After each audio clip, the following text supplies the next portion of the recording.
Hi everyone, I'm Lisa. And I'm Nick. And you're listening to It Takes Two, the podcast where two people take two movies with the same plot or premise and watch and discuss them. And in this episode, we watched Flightplan and Red Eye. Yes, also known as if a man that you don't know makes small talk with you on an airplane, he is looking to implicate you in a federal crime.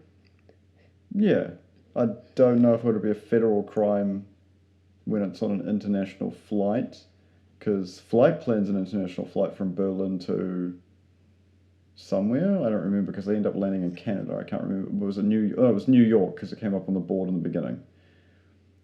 The second one was national, wasn't it? Yeah, she's flying from Texas to Miami. Yeah. So the reason this episode, which we normally don't explain very often, comes along is somehow in my mind these two movies were the same movie, but I'd replaced I can't remember the actor's name now. I just literally was reading it. Peter Sarsgaard? Yeah, Peter Sarsgaard with Cillian Murphy. Yeah, so because I have seen Flightplan before. I'd never seen Red Eye. I had watched Flightplan quite a few times. I had it on DVD as a teenager, really loved it. And then one day we were talking and you said something about Flightplan and you mentioned that Cillian Murphy is in it and I was like, he's not in that movie. And then you started listing other people in the cast and I was like, none of those people are in this movie. And then you described the entire plot of Flightplan to me and I was like, well, that is Flightplan, but those people aren't in it. Yeah. It was all a bit of a jumble in my head. Yeah. Well, they are twin films, so they did come out in the same year. Yeah. So they both basically revolve around, as you said, a female travelling in a plane and then don't make small talk with creepy dudes. Yeah. Just don't make small talk with creepy dudes. Yeah. That's our message. Episode over.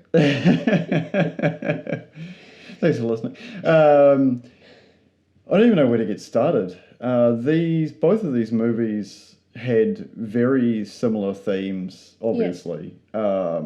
I think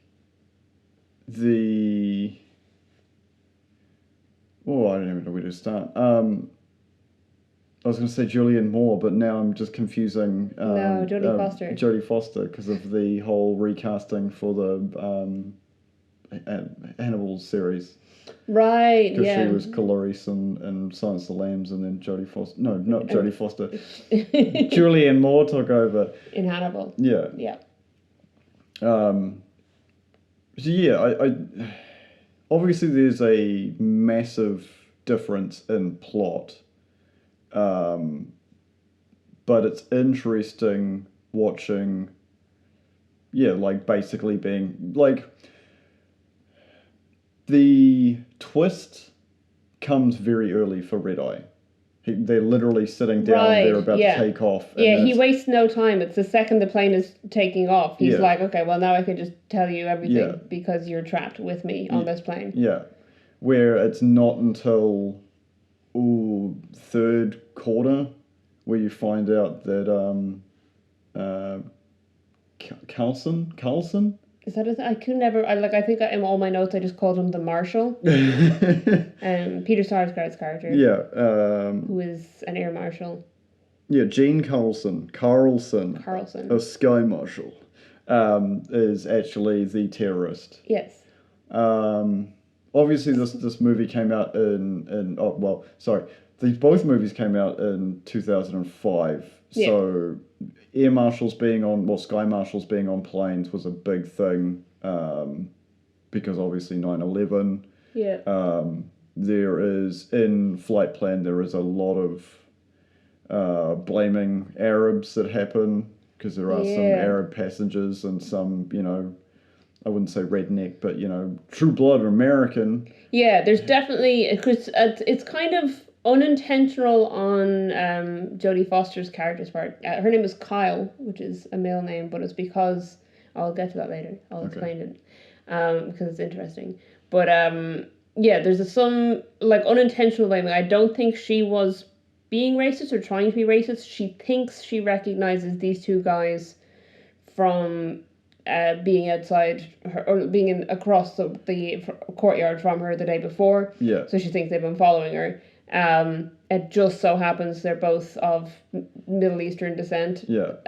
To the point where when we finished Flightplan, I went back to the beginning to see if it was actually them, and the director was like playing a little trick on it, but it's just like two generic guys that look similar. It's just like one shorter guy with a beard, one taller guy with no beard, and it's just that it's that kind of similarity. So she's like, oh, there's something about these guys. But other passengers pick up on it and they're like, yeah, obviously if her daughter's been kidnapped, she's been kidnapped by these Arab terrorists. Yeah. And then it goes from there, and like to the point that the actual terrorist remarks on it later that she's kind of done their job for them by convincing half the plane that the Middle Eastern guys are the terrorists.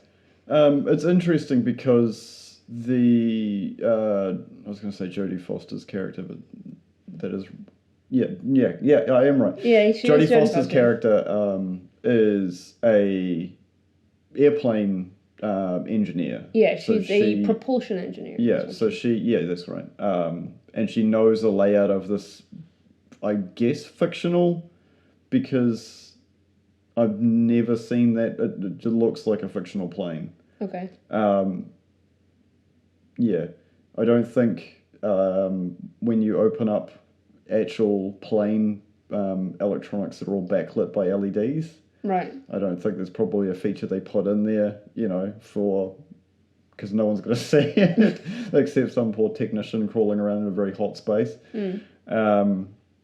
So there were a few little parts of it that I thought was just, they were like, well, let's just put something in there that people will be able to understand looks cool. Yeah, they had to build it all from scratch because traditionally in films with planes where you see all the like console stuff, they use the same one in most films.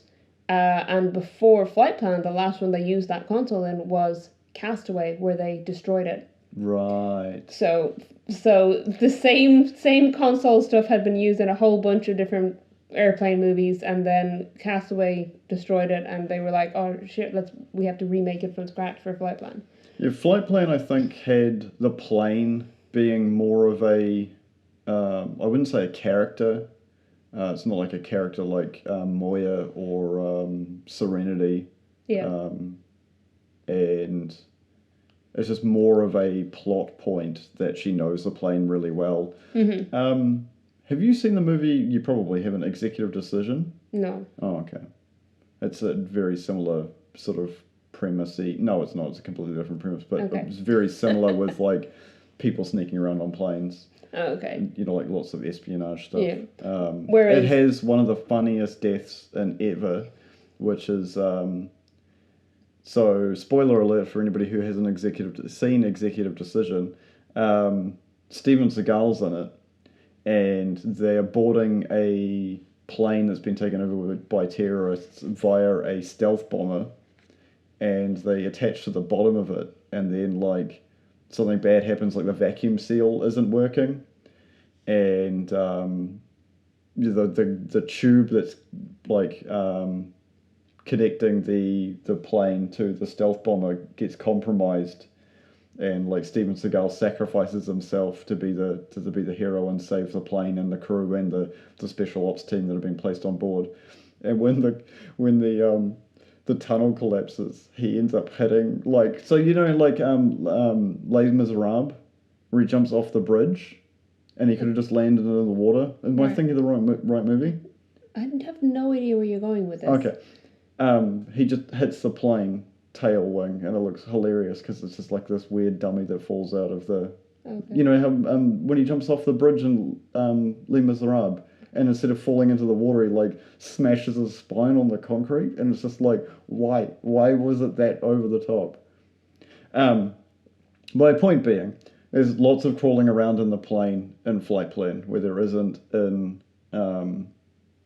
Red Eye. Red Eye. But in both cases, the female lead was chosen by the criminals because of their expertise and their job. Yes. So in Flightplan, it's because they needed a credible hijacker to pin it on, so they had a propulsion engineer on board. And in Red Eye, it's because they need someone who has the authority to move a VIP to a different room in a hotel, and she's the, I believe, hotel manager. I don't think they've specified exactly what her job is, but she's like very high up and very well trusted. And they're trying to get her to make the phone call from the plane. So that Red Eye has a lot more happening on the ground, whereas Flightplan is completely on the plane. Yeah, there's like a very beginning. There's like maybe the first 5 minutes of the movie are on the ground, and then maybe the last 3 minutes or something. Yeah, it's interesting because the tone of the movies are quite different. Being that you sort of spend the first sort of three quarters of the Flightplan thinking that she actually might be crazy. Yeah, you're not sure. They very much frame it that she may be hallucinating based on trauma. That there may be mental health issues. It's the fact that she's on medication for anxiety. She's just suffered a loss. They really play into that, and there's major gaslighting happening. Yeah. Because the whole point is to make her question what's real. And question her own convictions and make her believe that her daughter passed away before she even got on the plane, which clearly isn't the case. Yeah. Whereas then in Red Eye, it's very immediate hostage. She knows she's in a hostage situation for the whole thing. Yeah. There was the tonal difference really helps with the tone. I was going to say the tones would really help with the tones of the movie. No, just how the audience gets dragged in, because you're sort of for the cinematography of Flightplan. There's a lot of drawn out shots, and sort of some of like I would say Wes Anderson, but like the certain characters are held off center of the screen for a long amount of time, so you can see what's going on behind them. Which in Flightplan, in Red Eye, the camera is like right in the faces of the characters. Yeah. And I think what it does as a viewer, in my opinion, is it really draws you into their characters. And like even there's running themes, and I don't know if it was like part of the writing or part of the director for Red Eye, but Cillian Murphy gets tripped over a lot. Yeah.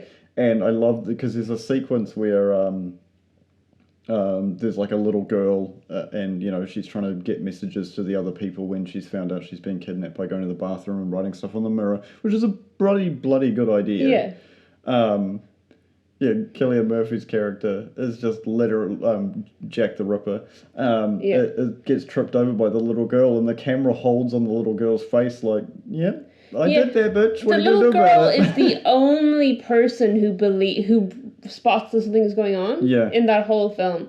And she's highlighted before they get on the plane. There's that, we kind of see her, and there's no reason for it except to be like, watch this character, she's going to do something. Yeah. That she's a solo traveler. She's 11 years old and it's her first time traveling by herself.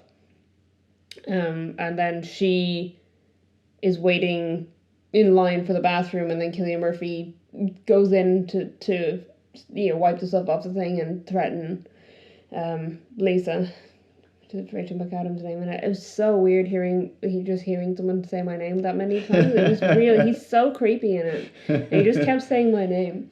But the little girl then is saying to the air hostess, a man went in there, and she's like, oh yeah, no, these are shared bathrooms. He's like, but there's a woman in there already, and the air hostess is like, oh, it's that kind of flight. Yeah. And it's like, but the girl has seen like the fear in Lisa's eyes, I think. So, so later on when Cillian Murphy, like you said, is trying to go after her, the girl deliberately trips him over, and it's like, whoops, I'm just a child. It's a real deliberate. Yeah, it's there's a lot of sort of cliche moments in both these films that I found, but they don't draw away from it. I think they're just like a just a sort of very generic writing point, and I think it doesn't pull away from the movie, but there is like little sequences that are in there that are like, oh, that's very like,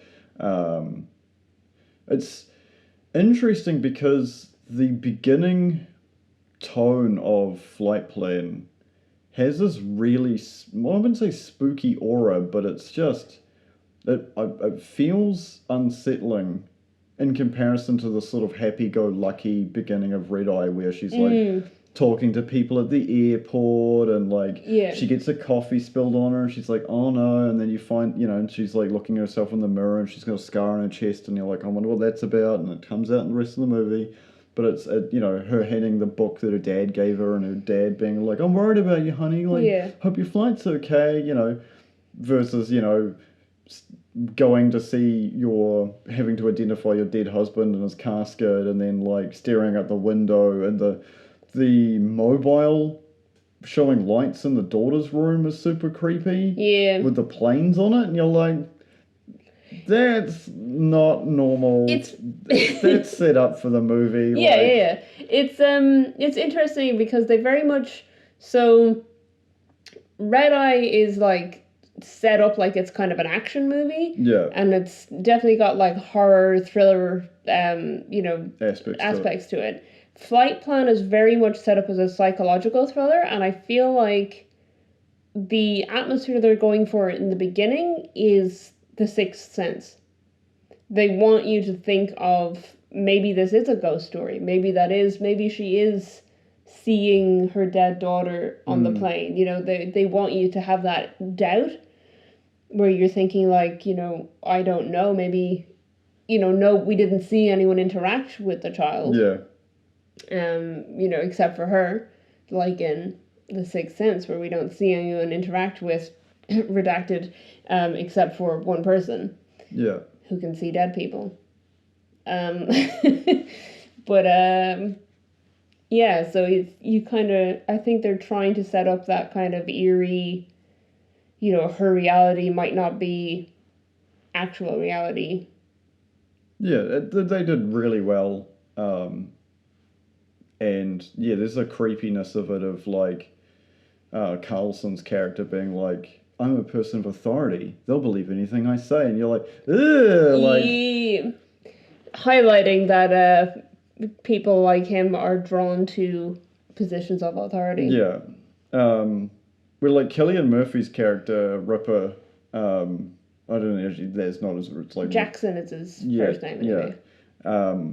He's more playful in a way more creepier way. Like, there's a definite difference between the two character personality types. Yeah. But they're both very intense, very manipulative, very forceful. Yeah. I think people that, target women in these kinds of, I wouldn't say actual, I don't think there's very many kidnappings to blow up VIPs with Stinger missiles from boats, or blow up the fronts of brand new planes. But there's the type of man who would take that role, because you talk to a lot of people who are actual people that have seen combat, and they're just like, yeah, you don't target women and children. Like, that's the one rule you have. Well, it's interesting you say that, because Flightplan, I mentioned this earlier, but I'll tackle it now. Oh, yeah, okay. The role of Kyle was not intended to be a woman. Just like Ripley. It was written for Sean Penn to play Kyle. And then they changed, I assume it was his wife was dead in the original version, and then they changed it because of heteronormativity, or more likely because it makes sense for them to have a child together if it's a man or a woman, when they cast Jodie Foster. But what I found very interesting is when I looked at the trivia for Red Eye, the role of Jackson was also written for Sean Penn. Wow. So 2 different writers wrote plane hijacking films for Sean Penn, and he didn't do either of them. What was he doing in 2005 that was... I don't know, when did Milk come out? Was that... I don't even know what Milk is. Oh, he won an Oscar for it. Oh, okay. It's about Harvey Milk, the LGBT... I can't remember. He's a... Well, good for him. American... He was like a... Not a governor. I can't remember what he was. Senator? I don't know. I can find out what Sean Penn was doing in 2005. But I do know that for Red Eye, I think they changed it. I don't think they ever offered it to him. I think they decided that they wanted a younger cast. Yeah. Which is why they went with that. But I don't know why he turned down Flightplan, because that was obviously written for him. But I think it's great with Jodie Foster in it. Yeah. But very much it does kind of come across that, Jackson's character in Red Eye is, meeting her at the airport and hitting on her and trying to buy her a drink, whatever, and doing the kind of creepy guy stuff. Yeah. Whereas you never see that dynamic in Flightplan. Yeah. And I mean, maybe you could say, oh, it's because of everyone knows about the dead husband or whatever, but it's quite possible it just never got written in because they intended it to be a male character. Yeah. Which is, highly possible. What was he in 2005? He was in a movie called The Interpreter. I don't even know that movie, to be honest. So I don't know. Milk was 2008, so it was a few years later. Oh, okay. But yeah, you didn't even know with pre-production, post-production sort of stuff. Movies take ages. Like, yeah. The one group of people New Zealand let in during the height of COVID were people for Avatar 2, 3, how many, who knows, and they were the only people let in. Yeah, and that was 2020, and now we're 2022, and that film's still not out yet. Yeah, it's next year, or is it this year? It's December, yeah. But those are films that with a very high production value and lots of VFX and post-production that needs to happen, whereas Milk wasn't. Yeah. It's about the assassination of a LGBT advocate. That's rough.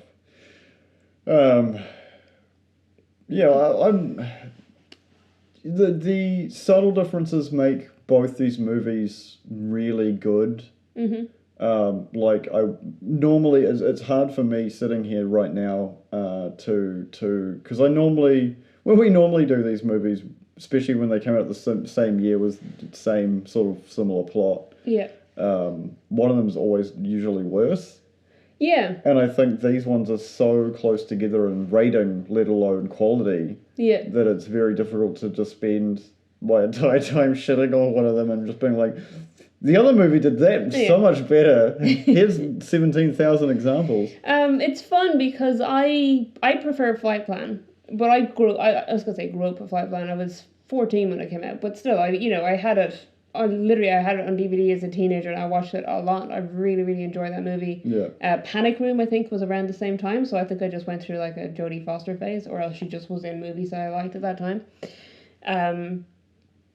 But because this is my first time watching Red Eye, and I did quite enjoy it, but I still think I like Flightplan more, and I don't know how much of that is nostalgia factor. Yeah. Or if it's just because I am more drawn to psychological thrillers, and there's less psychological stuff happening in Red Eye. It's a lot more like forefront, like there's not much hidden going on. Whereas in Flightplan, you're not quite sure what's happening. Was her daughter kidnapped? Was her daughter ever on the plane? Does she even have a daughter? Yeah, there's a huge difference between psychological thriller and an action thriller. Yeah. There's quite a few movies set on planes that sort of revolve around this sort of premise, and I think most of them sort of get a lot of things right, and then you talk to anybody who knows anything about actual planes, and they're like, nah, you can't do that, nah, you can't do that, nah, you can't do that, and it's like, but you have to in a movie, because otherwise, I've been on technically I've been on 2 international flights. You've been on way more than me. Yes. I've been on mostly local flights, and most of those was when I was a kid. I think the most I've been on was 17 in 1 month. That's too many. Oh, they weren't all international. Oh, okay. But, hang on. 1, 2, 3, 4, 5, 6, 7 of them were international, I think. That's far too many. Okay. Yeah. Well, 6.5 of them were international. Yeah. Because that 7th one was supposed to be from Australia to New Zealand, and it turned around halfway. It was Australia to Australia, but it flew halfway across to New Zealand and back. So we count that as half an international flight. Yes, I guess. But yeah, like as I was saying, like I'm one of those people. So it'd be interesting for us because we're going on a very long flight very shortly. You say that, but this episode comes out in October when we'll have done all our flights. Oh, okay, cool. We are pre-recording because we are spoilers. Pre-recording because we will be going on several international flights in the month of September and October. Yeah, even when I flew to Australia, which in reality is not very far, I didn't even get out of my seat. I don't even think I took my seatbelt off. Right. Yeah, you're going to need to on these international flights. Yeah. Because we will be in the air. Well, the most we'll be in the air for is maybe 13 hours if there's a delay. The longest flight is 12 hours. Because, like, my nicotine addiction, I can feel it, like, panicking. Oh, God! No, I'll sort it out. I have to sort it out. I've already sorted it out, folks. I'm fine. Everything's fine. At the time that you're listening to this, it's already happened. Yeah. Movie magic. Movie magic. Here's one I prepared earlier. Pulled the podcast out of the oven. Looks completely different. Yeah, I don't know much more to say about these movies. I recommend both of them if you see one and then, you're like, oh, I haven't seen this before, I'd totally recommend picking it up. Obviously, if you've listened to the podcast, you already know all the spoilers. We haven't super spoiled it, but the endings definitely haven't been spoiled. I think you're right, because you made mention of something at the end of Flightplan, and I think it was a little bit bullshit. When she's loading her daughter into the back of the car, and the Arab man who's both been a victim and an aggressor within that situation, which is what happens when people get pushed into a corner. Like, he gets assaulted just because of his nationality, which is a hate crime. Like, I don't give a shit. Like, if you think you're a terrorist, well, and then you're not a judge, jury, you're an executioner. At the very end of the film, he helps her, and she just kind of like smiles and nods, and it's like, dude, apologize to him for having an entire plane of 400 passengers think he was a terrorist because you were racist. Yeah. I mean, I think in her defense, she unintentionally racist. Yeah. But she still showed some negative bias there based on his appearance. Yeah. He does clock her in the face though. Yes, and knock her unconscious. They're all shouting for someone to stop her, and he just side tackles her, and she hits the seat. Yeah, which is fun because in Red Eye, Cillian Murphy intentionally hits Rachel McAdams' head off the thing to knock her unconscious. Yeah. So both women end up being knocked unconscious by someone by being hit against part of the plane. Yeah, that's true. Both of them also get away from their aggressor by hiding in a toilet. Yeah, by asking if they can go to the toilet and going in, and then she writes the message to try and warn people, and Jodie Foster climbs through the roof and hijacks the plane. Did I make you watch? I was going to say True Lies, but Commando. Yes, you did make me watch Commando. Yeah. See, the problem with Commando is because every sequence of that movie is a friggin' meme. There's like pieces of it are just like in my brain forever. Yeah.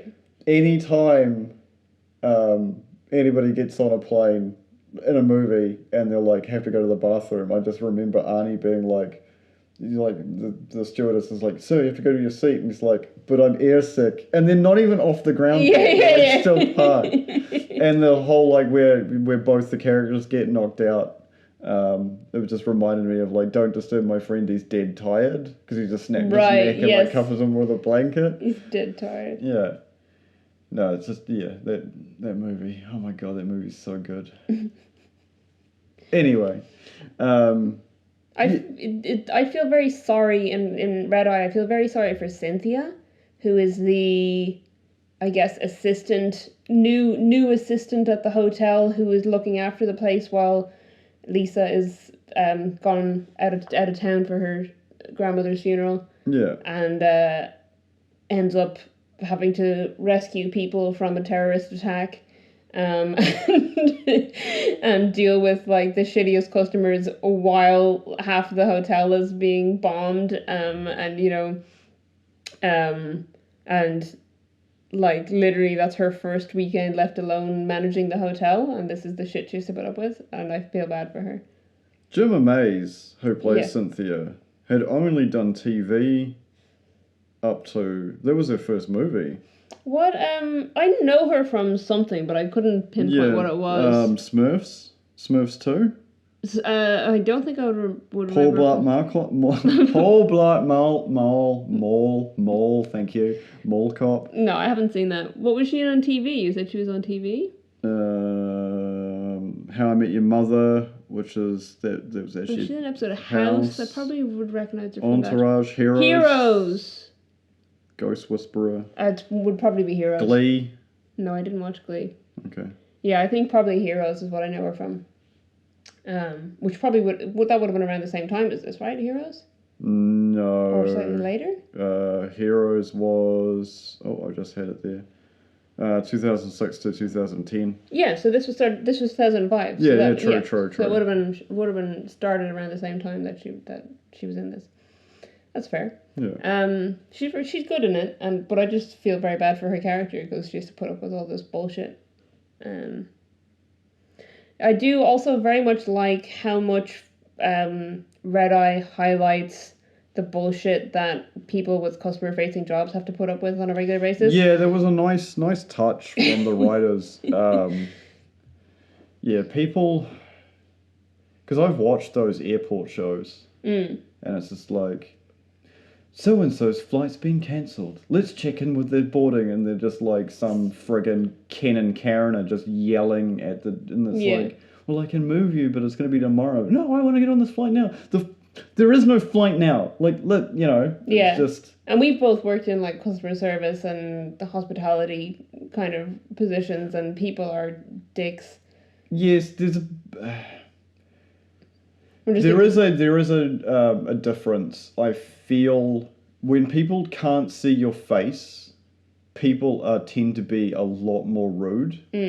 I won't go into details, but I've had people be rude to me over a intercom system, which is basically like a single line phone, and then I've come out and confronted them, and they've just been like, and you're just like, yeah, because you actually won't talk to me like this in person. Yeah. I had someone call me literally Hitler. Those were her words. She said, "You're literally Hitler." Yeah, she said, and she was like crying. She was like, you know, that real fake crying on the phone. She said, "You're literally Hitler," and I was like, "Ma'am, I'm not Hitler." And she went, "Yes, you are." That caused Megan Fox her entire career. Being called Hitler? No, calling a Jewish director a Nazi. That sounds like a bad thing to do. Yeah, actually. Yeah. Yeah, this woman faced no repercussions for it, but it was. I just was like, you know, done. I was like, cool, thanks. Yeah. Good for you. It's not gonna change the situation that you're calling me Hitler. My favourite story of your days working in a call centre, by far, is the guy who ate his parking ticket. Yeah. I use that in job interviews all the time. Because any customer focused jobs that I've interviewed for, if they ask about a time I dealt with a difficult customer, it's always the guy who ate his parking enforcement notice, got clamped and was screaming at me on the phone, and then I asked for his ticket number and he didn't have it because he ate it. How angry you have to be to eat a piece of paper. That was it. It was sheer anger. He was so angry he ripped up his ticket and ate it. It's like a cartoon. I got him sorted in the end, you know, but like just hilarious. Just a I did have to hang up on him about 3 times before he'd calm down and speak to me, because I had to literally be like, look, if you're not going to actually speak to me in a calm manner, there's nothing I can do to help you, because I can't converse with you. I've used that in the same situation where I've literally been like, if you say another swear word, I'm hanging up and I'm not helping you. Yeah. Oh no, but I was being very nice and Yeah. offering to help him, but I literally had to explain to him, look, if all you're going to do is scream at me, there is nothing that I can do here, because I can't even have a back and forth conversation with you. And then, I remember the last time he called back, he was like, okay, I'm calm. And I was like, hello, sir. Do you want to give me the information I need to help you now? Because it's interesting, because there is science to back this up, but you actually get stupider when you get angry. Yeah. Oh, yeah, 100%. And you see it a lot when you work in customer-facing roles, where people just get pissed off at something and they just do dumb stuff. And you're like, why did you do that? Yeah. Like, now you're in a worse situation than you were before. Yeah. Because people are stupid. Yeah. Yeah, very much. Yeah, But you do. It is very much a physiological reaction that, when you are at that level of anger, your brain can't process things properly. But the moral of the story is, people in customer facing roles deal with a lot of bullshit. And Red Eye accurately depicted that. Yeah. Because they had the Karen and Ken, as you described them, couple who was giving Cynthia a hard time at the end of the film. They come down and they're like, you need to fire this woman because a missile was blown into the hotel and dust got on our stuff. It's like, please fill out a customer complaint card and then shove it up your ass. Yes. That's what everyone wants to say. But yeah, and that, you had her stepping in to try and help the airline staff when there was the guy who was complaining about the delays. Yeah. And it's like, well, what is this, what is this person going to do about it? Like, how are they going to stop the delays from happening? Yeah. Those airport shows really show that it's a complete mess. Yeah. Like, dealing with a singular person in a situation where it's like, hey, look, you worked in a car rental place, for an example, and a person comes in and they're like, hey, my car's not here, or, there's been a mistake, or we've double booked you, or something, It's one person, you can deal with it, and you're like, cool, I can go back to the rest of my day, I can go have a coffee or a smoke break, whatever, and everything's fine. Imagine dealing with that for 8 hours a day. I would just be like... Yeah, and there's hundreds of people. Those people are saints. I would last 6 hours in a job like that. Funnily enough, quite a few people that I used to work with when I worked in the Art Gallery in Dublin, quite a few of the security officers there were former airport security from Dublin Airport as well. So they had to deal with that kind of shit too. We know people who have worked in AVSEC here. Yeah. Would be used to that kind of bullshit. Yeah, I think it's not quite the same. The difference between standing at a gate or a ticket booth or an information desk and working in AVSEC is at least aviation security. You've got legislation behind you where it's like, cool, here's the legislation. Yeah. I'm the enforcer of said legislation. Yeah. If you don't like it, you don't fly. There is lots of wonderful stories from our mutual friend who used to work in AVSEC, which are just hilarious and so funny. Yeah. Which is the same thing, but no, there's just, moments of, you're just like, what? What happened? What? Why were they dressed like that? What time was this? 3 a.m. in the morning? What did they try to bring on the plane? Yeah. I don't know. Yeah, it's just, I always try to be as patient as possible in situations where, there's flight delays, things like that, because it's not their fault. And it can be very stressful. I get it. I've been in situations and it can be very stressful as the person going through the situation, but you're not alone. There's hundreds of people also going through the situation, and then the crew who are dealing with it have to hear about it from everyone. So, and you're not going to get anywhere special by, kicking a fuss. Yeah, being a Karen. Yeah, so... there are times in life where it's worth being a Ken or a Karen. but there's other times in life where it's just like, just shut up. Like you're like it's. I think with the amount of cell phones, with recording ability, social media being such a huge thing, it is not worth it these days to having a public freak out.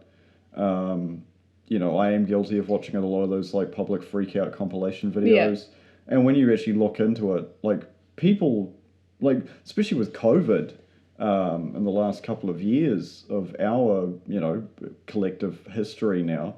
I feel sorry for kids who are going to be studying history in the next 10 years time, because they're going to be like, and then when COVID stopped being the big issue of being on the 24-hour news cycle, then Russia invaded Ukraine.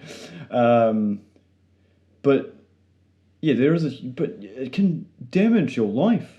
Like, it can damage your career. Like, it's not worth it. But then again, like I said earlier, when you get angry, your brain stops being able to, function properly, and you just do stupid stuff.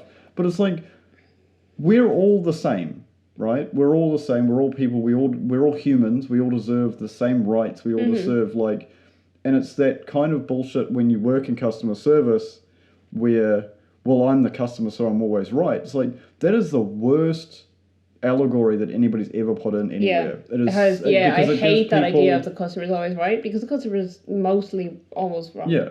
and it's, you get into situations where it's like, well, I wanted, what was it the other day? Some 11-year-old kid was demanding a free skateboard, and then it's like, oh, I'm going to talk to the manager and get you fired unless you give us a free hat. It's like, I'm the owner of the business, go fuck yourself. It's just really bizarre that, we get this weird sense of self-importance. Maybe it's just European culture and majority European, because it's like, when you picture a Karen, you think, 40s to 50-year-old white woman with a very expensive haircut and, highlights, who's talking shit. But men get into the same thing as well. Like what did I see? It was one of those police body cam footage things, and there's something happening, and then the cop just gets sick of the lady and goes to detain her, and of course the guy comes out like an idiot, and they're both drunk and both not wearing shirts at in the middle of the day. It's probably Florida. And just assaults a police officer, and then they're both screaming out, why are they getting arrested? It's like, you people are morons. Yeah, you literally just assaulted a police officer. Yeah.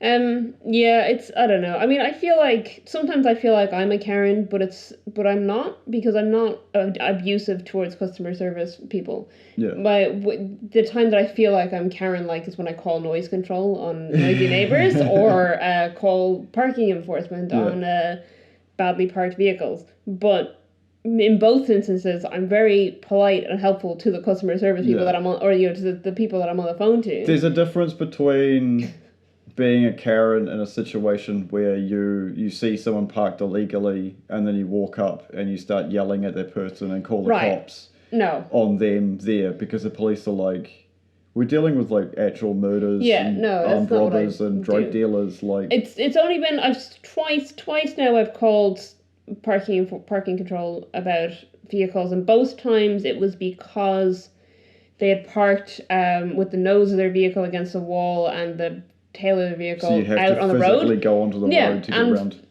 Fair enough for me, a physically fit person, to walk out onto the road and whatever. But if you're on a mobility scooter or wheelchair... Yeah, exactly. If you have a pram, if you have a wheelchair, anything, you are not getting down the road. So, you'd have to turn back and go back a block and around and down and then up a stairs, and you can't get up a stairs if you're in the scooter, a scooter or a wheelchair.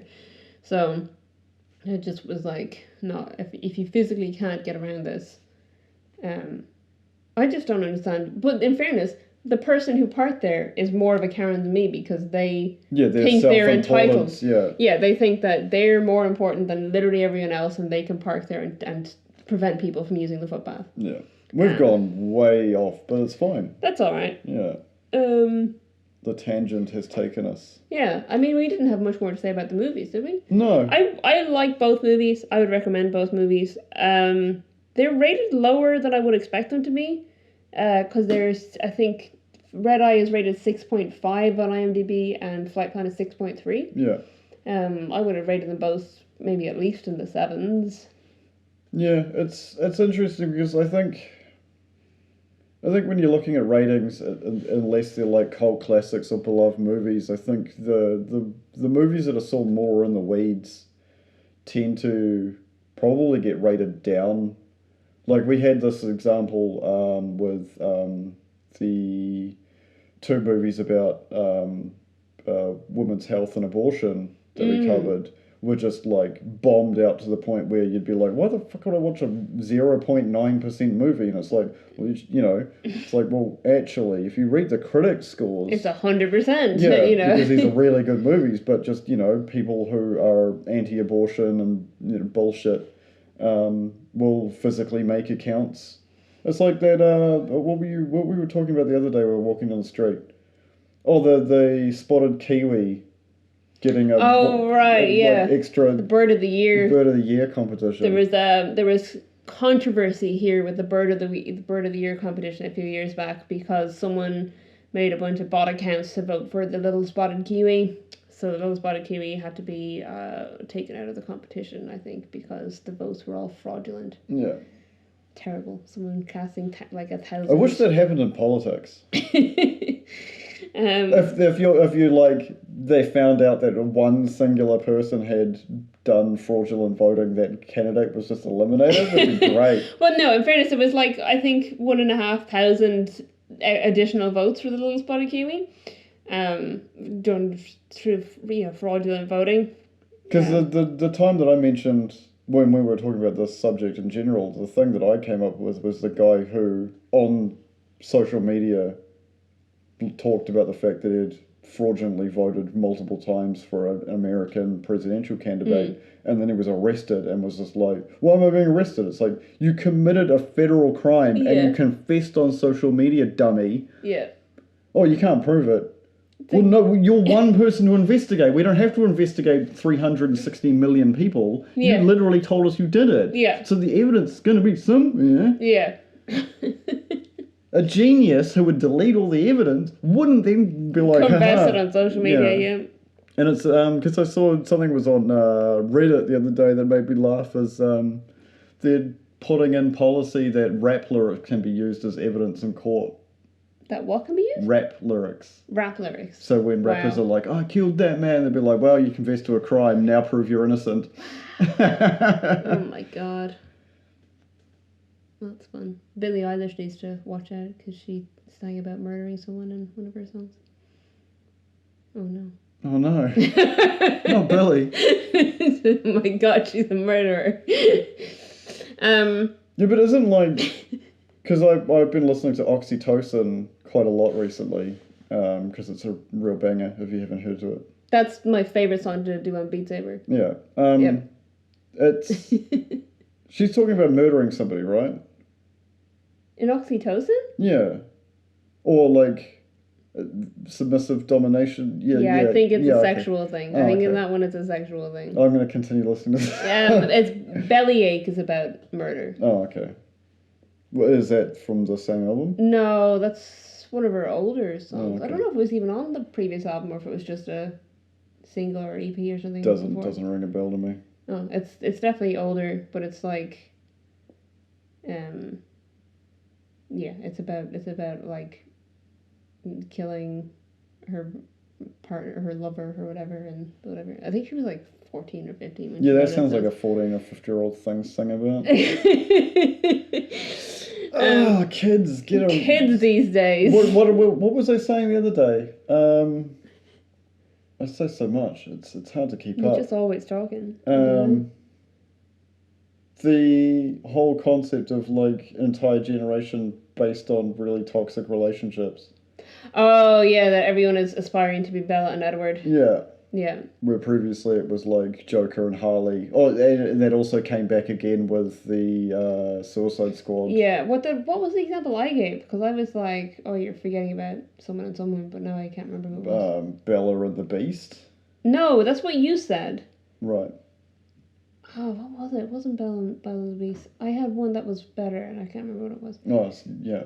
No, I just one that was My more. answer was better. That was more clear cut as like, oh yeah, no, it was. Never mind, it wasn't. It wasn't a popular movie at all. It was from Peggy Sue Got Married. It was Ma Wang. Ma Wang. Because you were saying that people that you saw some tweet or something from someone being like, if a guy's not gonna break into my bedroom after I break up with him. Oh my god, yeah. If I ghost you for seed at 3 days and I don't wake up and you're in my bedroom, we're done. It's like, yeah, all right, friggin' Bella Edward. Yeah, and I was like, yeah, but in the 80s, yeah. you had Peggy Sue Got Married, where Nicky Cage smooch is good. Yeah. So have we got any IMDb trivia about other than the stuff you've already talked about? Not a whole lot other than what I've already said. For Flightplan, there was a bunch, well, apparently only 6 flight attendants who called for an official boycott of the film because they thought that it depicted flight attendants as rude, uncaring, indifferent, and one of them as a terrorist. And what I love is that whoever wrote this IMDb trivia is like brutal, because what they said was the public ignored them because this was a realistic depiction. Yeah, it's true. Yeah, I know. But it's not like because it seemed like a realistic. No, it's like this is real. Yeah. They are rude. Yeah. Should be. Not all flight attendants are. Oh, I thought you were talking about the other passengers. No, it's the flight attendants. Oh, okay, because the other passengers on flights did not give a shit. Oh, yeah, absolutely. But I do, I think I understand where they're coming from in that, they're saying, the flight attendants seem rude and uncaring and different, but it's the jokes they're making behind the scenes. Yeah. But they would be. I think anyone working in a role like that is going to be, behind the scenes being like, oh my god, the Karen in row 6, or, Yeah. You do it in the hospitality industry as well. Yeah, absolutely. And then for Red Eye, the only other note I had, or the only other piece of trivia, was that in the scene in the bathroom, Cillian Murphy missed the mark of where he was supposed to throw Rachel McAdams, and she hit her head and was actually knocked unconscious. Jesus. And so after that, she was like, okay, I'm going to do it again, and he was terrified. So apparently in the scene that's actually in it, which I didn't notice, but we can go back and watch if we really feel like it. But apparently you can see him holding the back of her head to make sure she doesn't actually get knocked unconscious. I love it. I just thought that's kind of almost sweet. I won't go over Julianne Moore. She's not in any of the movies. Jodie Foster, Jesus. Thanks, Hannibal. What's your favourite Cillian Murphy performance? Because you find him creepy, and it's fascinating too. He does creepy very well. Yeah. In fairness. So does your boy. Which boy? Elijah Wood. Oh, Elijah Wood does creepy so well, but Elijah Wood is a horror aficionado, so he's that's what he wants to do. It's his lifeblood, is horror movies. I think maybe Breakfast on Pluto. I don't think I've seen that. Oh, is that the one where? Yeah, no, I know of the movie. So it's an Irish film where he plays, I believe, a trans woman from rural Ireland, and it's a real kind of outsider film that no one kind of understands why this seemingly a boy is cross-dressing and whatever. Is an interesting film. It's a Neil Jordan film. Right. Because he deals with gender in a lot of his films. Well, the first time I think I ever saw him in a movie... Sunshine? No, it was 28 Days Later. Oh, yeah, of course. Yeah, that's a good movie. Yeah. I mean, he did a really good job in the... Dunkirk? I was going to say the Batman movies. Yeah. But then again, same as The Quiet Place, Part 2. Yes, he's really good in that. I think Cillian Murphy's just a really good actor. Yeah. Dunkirk is interesting because the portrayal is very real. I think just Nolan, and again, like his obsession with Tom Hardy, he just likes them in his movies. Yeah, but I do think Cillian Murphy is very good. I mean, we recently talked about him in Inception as well. Yeah. Which is, but I don't think I've ever seen him be bad in something. You know what I mean? Yeah, it'd be very interesting to try and like sit there and make a second podcast, which we don't have time for, and just watch every performance by Cillian Murphy to find out which one's the bad one. Which one's the bad one? If you do know of a bad performance by Cillian Murphy, please put it in the comments below. Yeah, let us know. Yeah. I think he's definitely an actor who is good in pretty much everything I've seen. Yeah, I haven't seen him ham up anything. Yeah, I think he's really good. Yeah. I think a lot of Irish people are proud of him out there representing us in the world stage. Do you want to look at budget and box office? Sure. So this was interesting to me because the higher rated film is Red Eye. And it made less money. Way less. So interesting. So for Red Eye, the budget was 26 million. Apparently the original budget was 44 million, but they only spent 26 million. So they actually made it on $26 million. And their box office then was 96 million. Oh. So if they had made it on the 44, they'd be only doubling it, whereas because they made it for less, it's it's still a decent they've made a decent amount of money. Profit, that's the word I was looking for. Flightplan, the budget was 55 million, so closer to that 44 that Red Eye was supposed to get. And in box office, they made 223 million. Jesus. Which is a lot more than I expected. Yeah. Because one of them's... who were the two companies? One of them was DreamWorks, Dreamline, something. Oh, were they? Was one of them DreamWorks? Might have been Dreamline. I don't know. I know director-wise, Red Eye was a Wes Craven movie, so I would Red Eye was DreamWorks and Flightplan's Touchstone. Okay. Because I thought Wes Craven is quite well known, especially in horror communities. Yeah. So I thought that one would do well on his name, but I guess Flightplan has Jodie Foster. Yeah. Which is a big name. It has Sean Bean in it. I think Wes Craven over the years has become more of a meme, really. Yeah, maybe. Well, this is 2005 though, so yeah, true. I would have thought he still would have been, respected. Yeah. Whereas the director of Flightplan is Robert Schwentke, who I don't know at all. Yeah. Let's see if I can find anything quickly before. About what? About his films. Robert Schwentke? Oh, God, he made R.I.P.D. He made some of the Divergent series and Red. Yeah. But Flightplan is really good. For those we did who the Time Traveler's Wife. Who haven't seen R.I.P.D. don't. Yeah, I don't plan to. I don't know. Because I think the only thing I've seen by him besides Flightplan is the Time... Actually, I don't think I've even seen the Time Traveler's Wife. I read the book. Oh, okay. Because I like time travel. And then I was like, wow, this is a romance novel and I never want to read another one in my life. Fair. I like the time travel aspect of it. So I think we can wrap it up there. Yeah. I think that's about, I feel like we've done an okay job. I'd recommend both films. Yeah. Good movies. Put some time between them though. Don't do what we did. Yeah, don't watch them back to back. Yeah. Even though it's rated lower, I do still like Flightplan more. Yeah. Do you have a favourite between the two of them?